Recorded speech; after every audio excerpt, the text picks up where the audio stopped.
আসসালামু আলাইকুম ওয়া রাহমাতুল্লাহ। আলহামদুলিল্লাহ والصلاة والسلام على سيد الأنبياء والمرسلين وعلى آله وأصحابه ومن تبعهم إلى يوم الدين. أما بعد، أعوذ بالله من الشيطان الرجيم. بسم الله الرحمن الرحيم. ولا تركنوا إلى الذين ظلموا فتمسكم النار. صدق الله العظيم. বাংলাদেশ খেলাফত মজলিস কুষ্টিয়া জেলা শাখা কর্তৃক আয়োজিত আজকের এই গণসমাবেশে উপস্থিত সংগ্রামী সভাপতি কুষ্টিয়া জেলা সভাপতি মাওলানা আব্দুল লতিফ খান, উপস্থিত বাংলাদেশ খেলাফত মজলিসের কেন্দ্রীয় নেতৃবৃন্দ, জেলা নেতৃবৃন্দ, সহযোগী সংগঠন সমূহের কেন্দ্রীয় ও স্থানীয় দায়িত্বশীল সর্বস্তরের কুষ্টিয়া জেলাবাসী, ধর্মপ্রাণ মুসলমান ভাই ও তৃণমূল পর্যায় থেকে সমবেত আমার প্রাণ প্রিয় সংগঠনের নেতাকর্মী ভাইয়েরা, আমি সর্বপ্রথম মহান আল্লাহ পাক রব্বুল আলামিনের দরবারে শুকরিয়া আদায় করছি, যেই মহান রব্বুল আলামিন বাংলাদেশের মানুষের বুকের উপর থেকে জগদ্দল পাথরের মতো চেপে বসা স্বৈরাচারী যুগের নব্য লেডি ফেরাউন জালিম হাসিনা শাহী সরকারকে উৎখাত করে দিয়ে এদেশের মানুষকে মুক্ত বাতাসে নিঃশ্বাস গ্রহণ করার মতো সুযোগ করে দিয়েছেন। এরপরে আমি শ্রদ্ধা করে স্মরণ করছি ওই সকল বীর শহীদদেরকে যারা দীর্ঘ ফ্যাসিবাদ বিরোধী সংগ্রামে জীবন দিয়েছেন, প্রাণ দিয়েছেন। 2009 সালের পিলখানা ট্রাজেডিতে, 2013 সালের শাপলা চত্বরে ঘুমন্ত নবী প্রেমিক তাওহীদ জনতার উপর পরিচালিত ক্র্যাকডাউনে, 2014-15 সালে সরকার বিরোধী আন্দোলনে, 2021 সালে মোদী বিরোধী এবং ভারতীয় আধিপত্যবাদ বিরোধী সংগ্রামে হেফাজতে ইসলাম বাংলাদেশের উপর পরিচালিত যেই জুলুম নির্যাতনে, সর্বশেষ 2024 সালের জুলাই এবং আগস্টে ফ্যাসিবাদ বিরোধী বৈষম্য বিরোধী আন্দোলনে, কোটা সংস্কার আন্দোলনে আত্মদানকারী 2 সহস্রাধিক বাংলা দামাল সন্তানদেরকে, যাদের ত্যাগ, কোরবানি আর রক্তের সিঁড়িবে বাংলাদেশের মানুষ দ্বিতীয়বারের মতো স্বাধীনতা লাভ করেছে।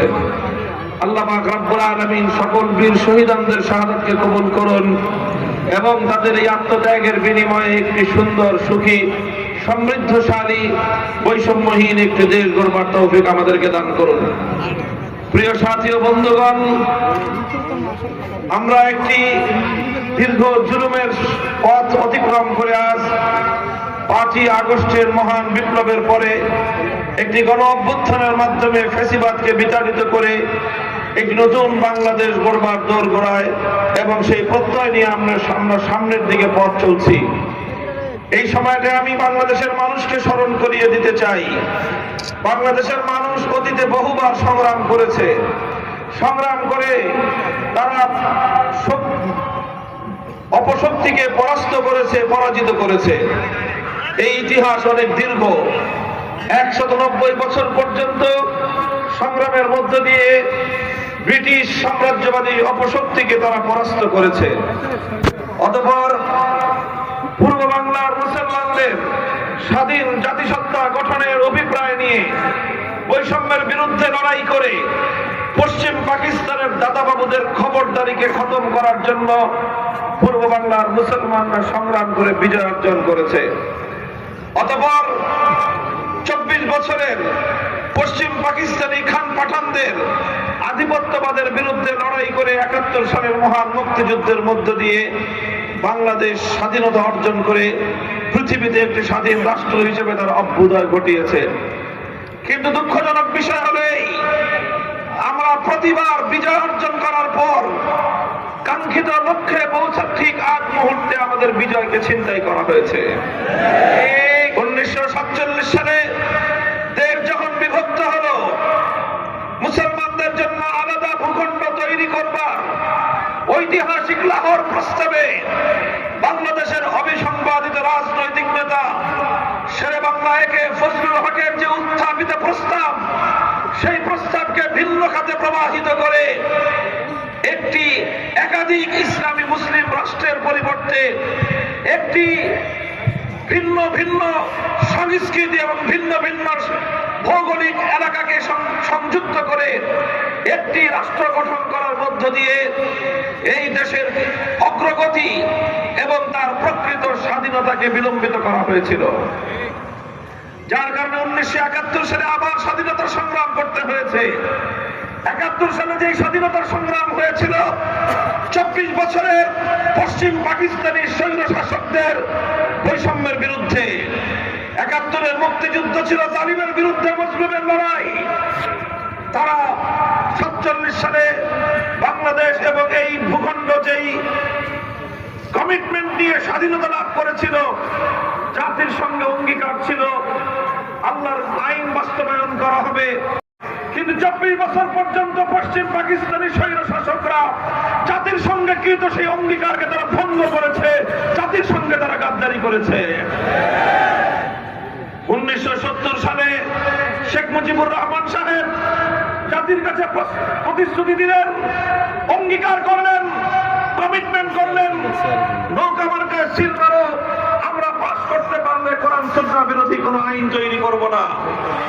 জাতির সঙ্গে কোরআন সুন্নাহ বিরোধী, ইসলাম বিরোধী কোনো আইন তৈরি না করবার অঙ্গীকার করে, ওয়াদা করে, জনগণের ম্যান্ডেট নিয়ে তিনি নির্বাচনে বিজয় অর্জন করলেন।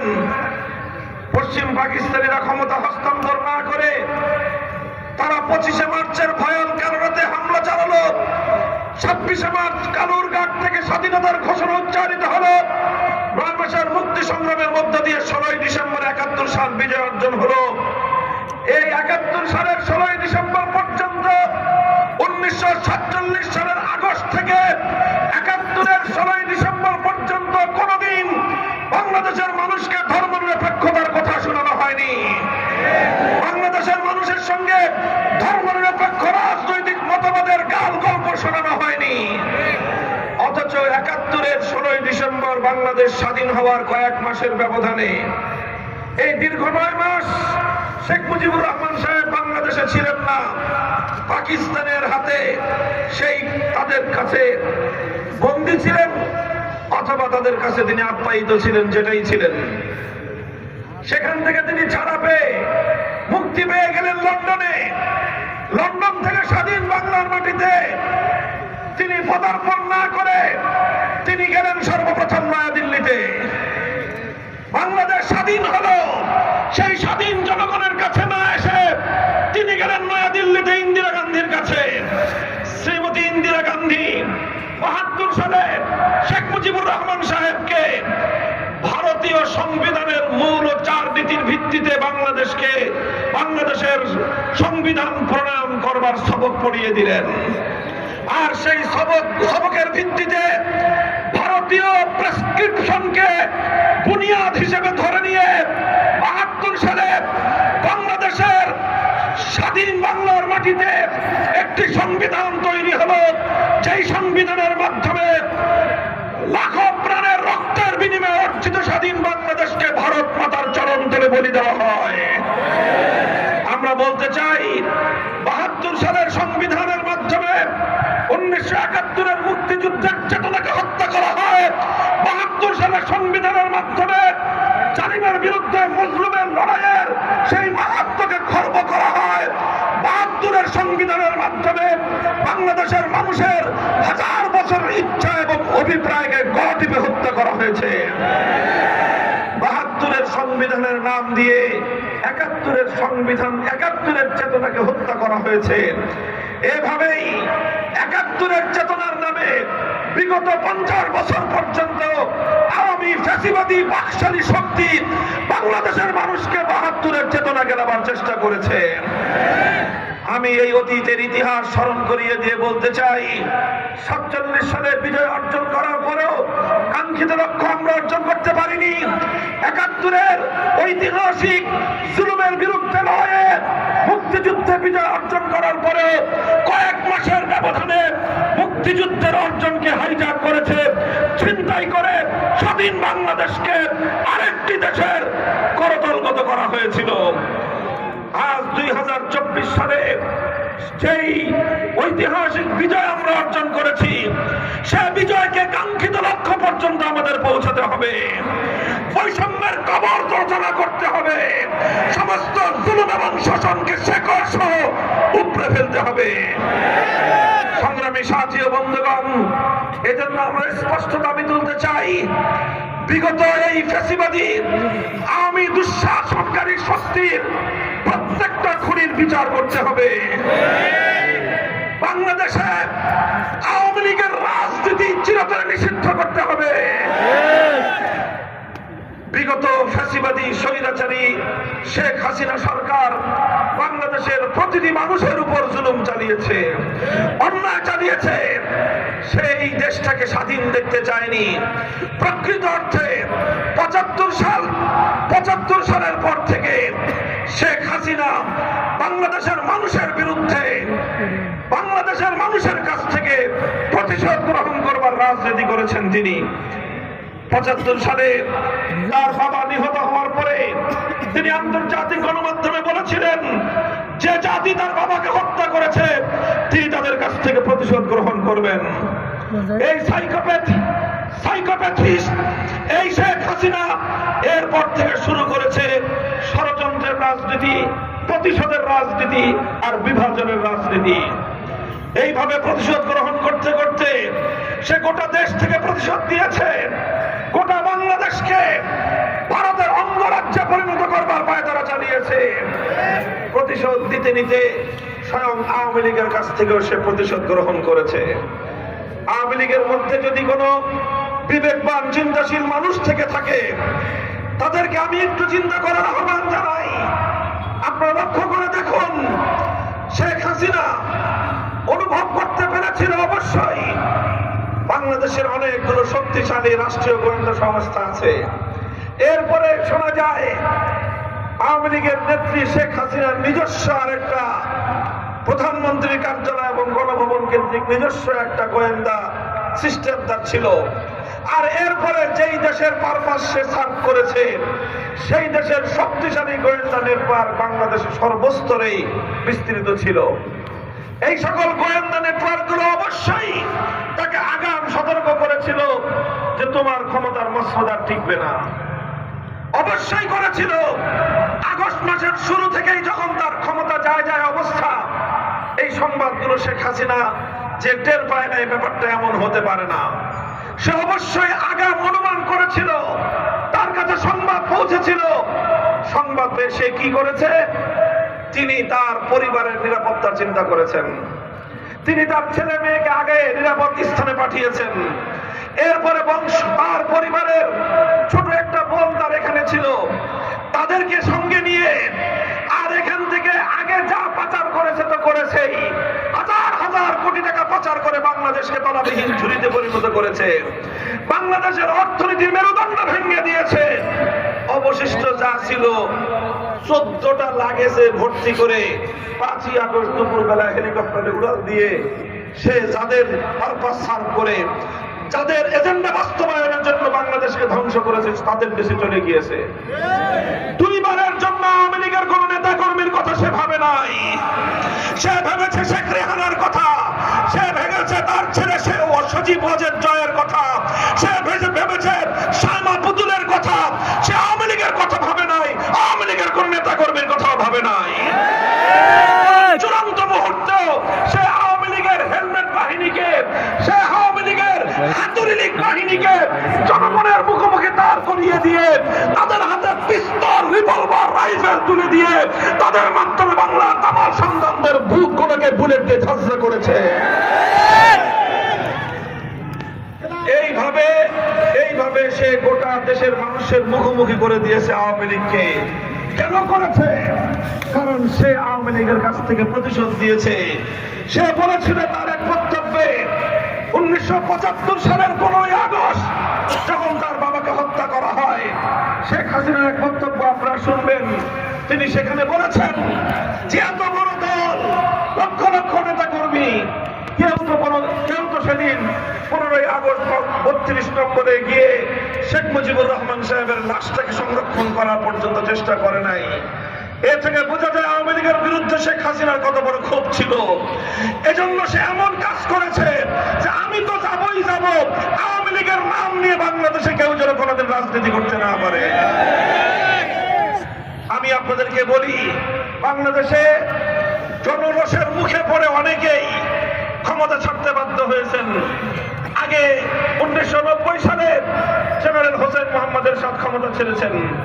1996 সালে এবং 2006 সালে বেগম খালেদা জিয়া ক্ষমতা ছেড়েছেন। ক্ষমতা ছেড়ে তারা প্রয়োজনে তারা জিন্দানখানায় গিয়েছেন, কারাবরণ করেছেন, বছরের পর বছর কারাগারের অন্ধকার প্রকোষ্ঠে দিন যাপন করেছেন, মৃত্যু সন্ধিক্ষণে তারা থেকেছেন, কিন্তু দেশ ছেড়ে দলের নেতা কর্মীদেরকে বিপদের মুখে ঠেলে ফেলে দিয়ে একা পালিয়ে যান নাই। আর শেখ হাসিনা কি করলেন কাজটা বলেন? আওয়ামী লীগের দ্বারা আমাদেরকে এই প্রশ্ন করি, শেখ হাসিনা কাজটা করলেন কি? তিনি যাওয়ার আগের দিনও বললেন শেখ হাসিনা পালায় না। বলেন বলেছে কিনা শেখ হাসিনা পালায় না? এই কথা বলে সে তার নেতা কর্মীদেরকে জনগণের মুখোমুখি আরো বেশি যুদ্ধের মুখে ঠেলে দিয়েছে। এরপরে সে কি পালিয়েছে না পালায় নাই? জনগণ কি বলে, শেখ হাসিনা পালিয়েছে কি পালায় নাই? পালিয়ে গিয়ে নিজে এবং নিজের পরিবারের আখের গুছিয়েছে। এত বিশাল ঐতিহ্যবাহী আওয়ামী লীগটাকে ধ্বংস করে দিয়ে গিয়েছে। আওয়ামী লীগ ধ্বংসের জন্য আওয়ামী লীগের নেতা কর্মীরা তারা অন্য কাউকে দায়ী করেন না। বেগম জিয়ার ডক্টর ইউনূসকে দায়ী করেন না। জামাতে ইসলামী আর ইসলামী আন্দোলন বাংলাদেশ খেলাফত মজলিস মামুনুল হকদেরকে দায়ী করেন না। আপনাদের ধ্বংসের জন্য সবচেয়ে বড় দায়ী হলো শেখ হাসিনা। শেখ হাসিনার নেতৃত্বে যারা আবার রাজনীতি করতে চায় তাদের মতো কুপদণ্ডকার কেউ হতে পারে না। আমরা এখন স্পষ্ট ভাষায় বলতে চাই, যেই ফ্যাসিবাদ বাংলার মাটি থেকে বিতাড়িত হয়েছে সেই ফ্যাসিবাদকে আর কোনোদিন বাংলাদেশে রাজনীতিতে পুনর্বাসিত হতে দেওয়া যাবে না।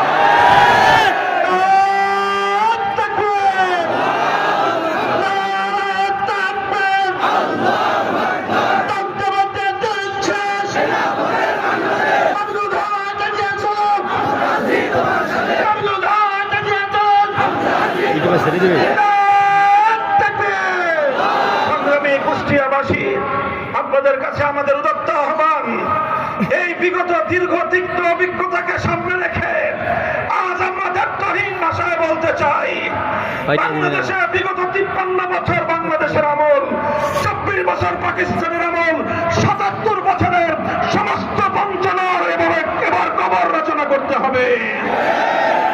ভারতীয় আধিপত্যবাদকে শেকড় শুদ্ধ করে ফেলতে হবে।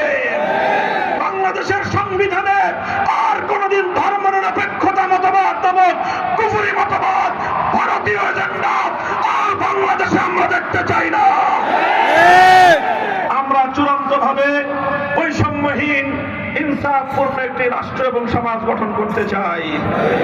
এই জন্য ইসলামপন্থী সকল রাজনৈতিক সংগঠনগুলো নিজেদের মধ্যে পারস্পরিক বোঝাপড়া মজবুত করছে। আমরা কাছাকাছি আসছি।